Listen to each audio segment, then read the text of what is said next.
മോഹൻലാൽ ചിത്രത്തിൽ ജിത്തുവിന്റെ അസിസ്റ്റന്റ് പ്രണവ് മോഹൻലാൽ. ഒന്നാമൻ എന്ന ചിത്രത്തിലൂടെ മോഹൻലാലിനൊപ്പമാണ് മകൻ പ്രണവ് മോഹൻലാൽ വെള്ളിത്തിരയിലെത്തിയത്. പിന്നീട് മുതിർന്നപ്പോൾ അഭിനയത്തോട് അത്ര താല്പര്യം കാണിക്കാത്ത പ്രണവ് സാഗർ എലിയാസ് ജാക്കി എന്ന ചിത്രത്തിൽ അതിഥി താരമായെത്തി വീണ്ടും മോഹൻലാലിനൊപ്പം അഭിനയിച്ചു. ഇതാ വീണ്ടും ആ അച്ഛനും മകനും ഒന്നിക്കുന്നു.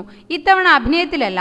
ദൃശ്യം എന്ന ചിത്രത്തിന് ശേഷം ജിത്തു ജോസഫ് മോഹൻലാലിനെ നായകനാക്കി ഒരുക്കുന്ന പുതിയ ചിത്രത്തിൽ ജിത്തു ജോസഫിന്റെ അസിസ്റ്റന്റ് ഡയറക്ടറാണ് പ്രണവ്. പാപനാശം എന്ന തമിഴ് ചിത്രത്തിന് ശേഷം മലയാളത്തിൽ ദിലീപ് നായകനാകുന്ന ലൈഫ് ഓഫ് ജോസൂട്ടി എന്ന ചിത്രത്തിൽ ജിത്തുവിനൊപ്പം പ്രവർത്തിച്ചു വരികയാണ് പ്രണവ്. ലൈഫ് ഓഫ് ജോസൂട്ടി കഴിഞ്ഞാലുടൻ ജിത്തു മോഹൻലാലുമായി കൈകോർക്കും.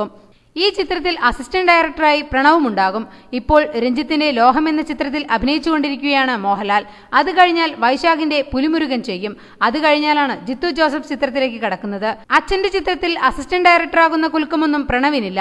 പൊതുവെ സംസാരിക്കാൻ അല്പം പിറകോട്ടാണ് പ്രണവ്. അച്ഛൻ അച്ഛന്റെ ജോലി ചെയ്യും, ഞാൻ എന്റെ ജോലി ചെയ്യും എന്ന മട്ടാണ് പ്രണവിന്.